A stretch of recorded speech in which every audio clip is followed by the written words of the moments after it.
Dan kita ini diberi anugerah oleh Allah, sudah menjadi sunnatullah, sudah menjadi hukum Allah. Kita ini diberikan perbedaan-perbedaan, berbeda-beda suku, berbeda-beda agama, berbeda-beda adat, berbeda-beda tradisi. Saya titip, marilah kita bersama-sama menjaga persaudaraan kita, menjaga persatuan kita, menjaga ukhuwah kita, menjaga kerukunan kita. Karena aset terbesar bangsa ini adalah persatuan. Aset terbesar bangsa ini adalah persaudaraan. Kita jaga ukhuwah Islamiyah kita, kita jaga ukhuwah watoniyah kita.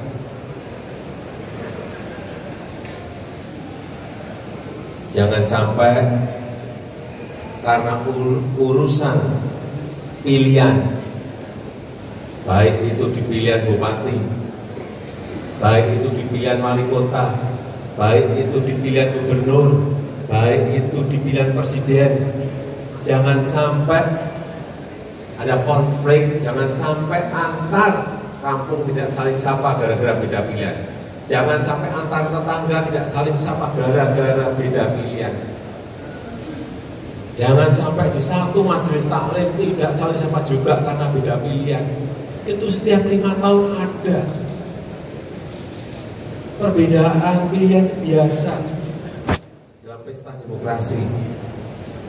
Saya mengajak sekali lagi, marilah kita jaga kerukunan kita, kita jaga persaudaraan kita, kita jaga persatuan kita demi Aceh yang damai, demi Indonesia yang damai. Saya rasa itu sedikit yang bisa saya sampaikan. Terima kasih. Wassalamualaikum warahmatullahi wabarakatuh. Selanjutnya hadirin yang kami hormati, demikianlah acara penyerahan sertifikat tanah wakaf oleh Presiden Republik Indonesia telah selesai. Selanjutnya Bapak Presiden Republik Indonesia berkenan menikah